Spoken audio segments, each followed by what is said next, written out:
So you want an RV? Thinking about getting an RV? Now what? What do you do now? What's next? You want to join the lifestyle. You want to try this out, whether it's part-time, full-time, anytime. What do you start? Where do you start? It's so overwhelming. Or I guess it can be overwhelming, can it? Well, sure. It's like, what kind do you get?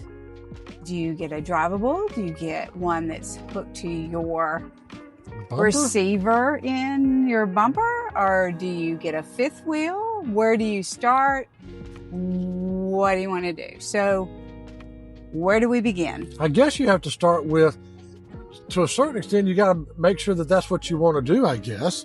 Because kind of what we did is we are a little bit odd on that because we kind of jumped in full throttle. We had also been tent camping. Yeah, but so big difference. The camping is something we knew we liked. But we jumped in big time with the RVs instead of starting small, which in my opinion, I'm glad that we did. So we didn't have to A lot of people, progress. Their best advice is, hey, don't jump in.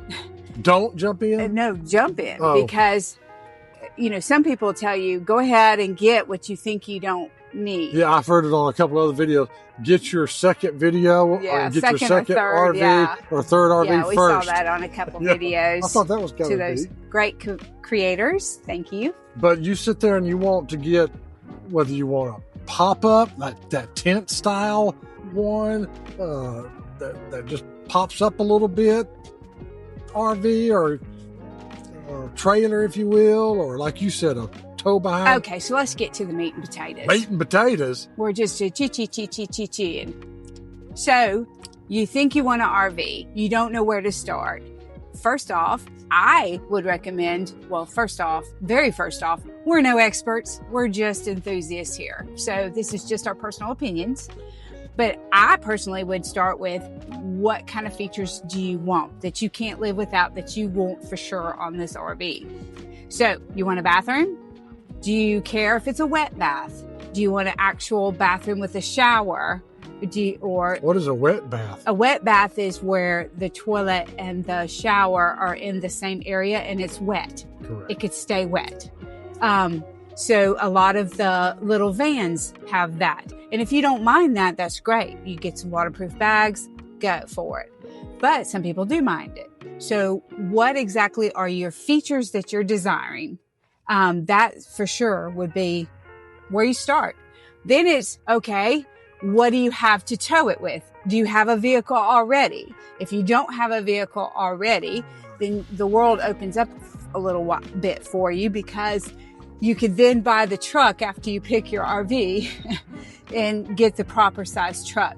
If you do have a vehicle already and you want to get a towable, then now you're limited to what you can tow.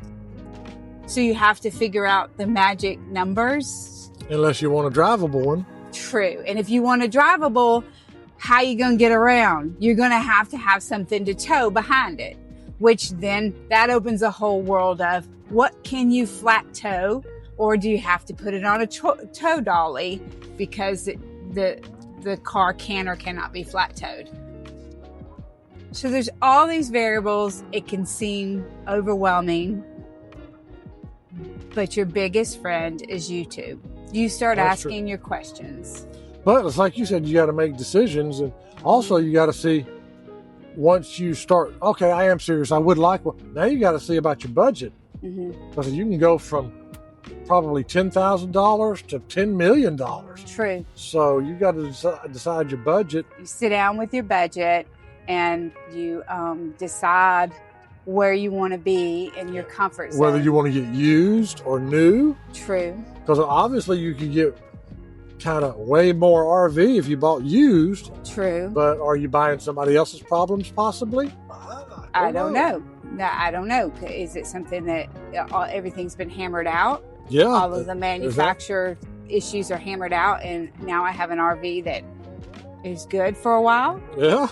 A lot of people buy RVs and they sit in the yard, or they think they're going to go camping and they don't. Not as much as they think they will or something. So you got to figure out, what is your plan for that? We go once a month We are not full-timers, we're part-timers, but we consciously make an RV trip once a month to continue because your time can get away from you. Obviously, life can get away from you. You know, some people just use it in the summer, you know, things like that, or certain seasons.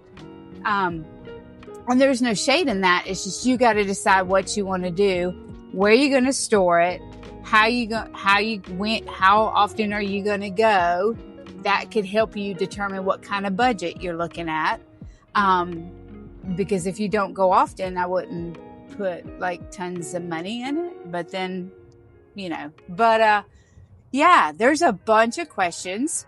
We're here for you. One thing you ask us the questions. We'll be transparent with what our decisions were. Don't wait. If you want one and you can afford it or whatever, and you want to buy one, you need to do it. Because when you blink your eyes, life's over. You know, things go by very fast. Very fast. That's one thing we do wish we did this sooner. So keep that in your noggin. And could you imagine, I think it would have been great for the children if we would have done it when we were younger. Yeah.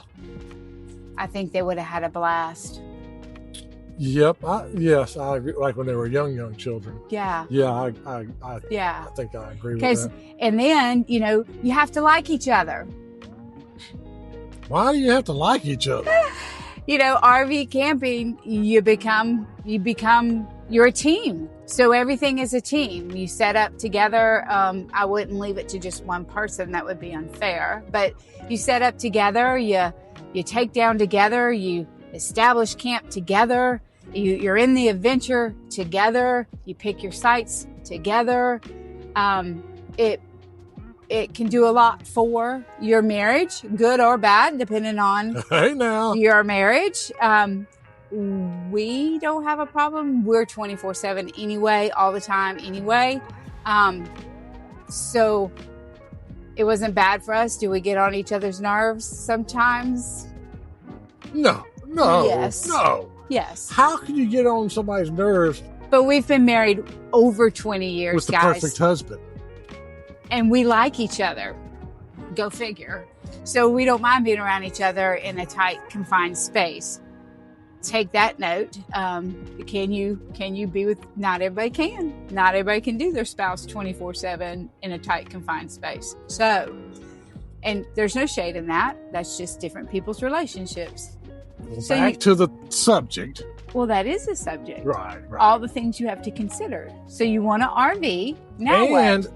You need to... Step one is, well, we already covered that. But Step two. Like you said, YouTube will be your friend on that also. YouTube just seems to help you all the way around. There's a lot of But you can get a lot of ideas. Yes. Also, if you're not sure what you want, then you can sit there and watch YouTube and see, hey, I like that idea, or I don't like that idea. I like... True. It appears from what we've seen on an Airstream RV, towable, it appears that you, for the most part, have to sleep separately because they got the beds on each side. That's what it appears. Yeah. Maybe it makes one big bed, but just little things like that. Well, no, I don't want that. You know, so you have to decide what you want to do. Do you want a Murphy bed? Do you want an actual bed that you make and it's that? Or do you want a dinette that converts to a bed? And then you can also, from what I hear some people talk about, you can go rent one. You can go rent an RV and then go camping for a week.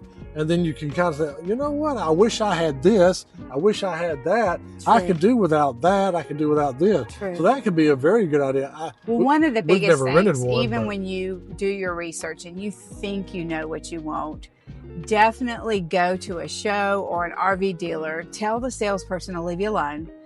Go to an RV dealer. Say you want to see this model, this model, this model, whatever the case may be. Sit in it. Just sit in it. Walk around in it. Pretend you're camping for a moment and take it all in and look for what's missing, right? So, dang, I wish it would have had a plug here or whatever. Well, there might be a model that's very similar that does, or there might be a floor plan that is similar but has that extra that you're looking for that you didn't know you were looking for until you sat in it and go, okay, I can picture myself in it. You know, I can picture how would we do this? Where would we put that? And just start looking at it. Really, really looking at it and sit in it. One of the big things that I have found, I think, is storage. Yes. That's kind of important because you want to take some stuff with you. Sure. And you don't necessarily want to put it all in your truck. Right. For rain purposes or whatever. And if the fifth wheel scares you, we've got a video on that. And we've got several videos that touch on all the pieces of this subject. But it's not as scary. I mean, it was for the first time to tow something like that. But now it's not as scary, right? Correct. So you will get through it and you can do it. It's just a matter of patience. Patience, young grasshopper. And you learn from it. You learn how to do it. And there's several good videos of showing you what to look for, like doing a fifth wheel connection, you know, how that works. So again, you're visiting the videos to learn how from the YouTube. But again, go see it, go touch it, go feel it. And then, you know, work your decisions on pricing and everything else. Right? Yes. And it is worth it, and life's too short. And no, you're not going to get your money back on the investment. Nope. Not at all. You think your car depreciates? Well, buddy, the RVs, they do too. No different. So go on and put that in your noggin that you are spending money. It's kind of like, I guess, if you're going gambling, you better plan on losing money. Yeah. You're spending money for the time and the experience and the memories. It's not something that you're going to turn around and make a mint off of when you decide you're done with it. Would you agree with that? Yes. Yeah. Well, that was the topic. Being able to figure out now what it's not as well. It can be, but it's not as bad as. It's not scary. Yeah, it's Take not the too bad. first step. Take Decide what you want to have in your RV.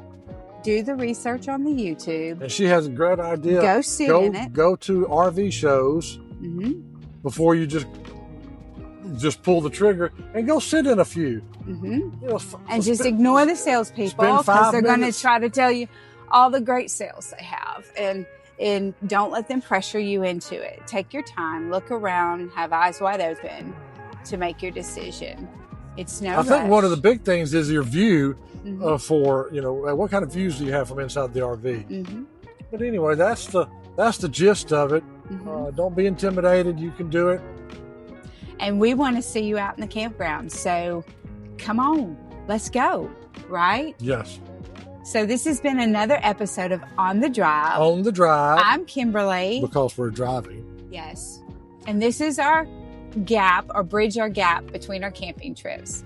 We publish these episodes 2 times a week and talk about anything and everything. So and I'm Steve. We're so glad you joined us. And if you like this kind of content, The Perfect Husband. Like and subscribe and comment anywhere. Ask the questions. We're not the experts, but we'll sure try to answer them. Because we're all in this together, guys. Didn't we stay at a Holiday Inn Express or something? Did that make us an expert? Anyway, as always, have a great day. See you later.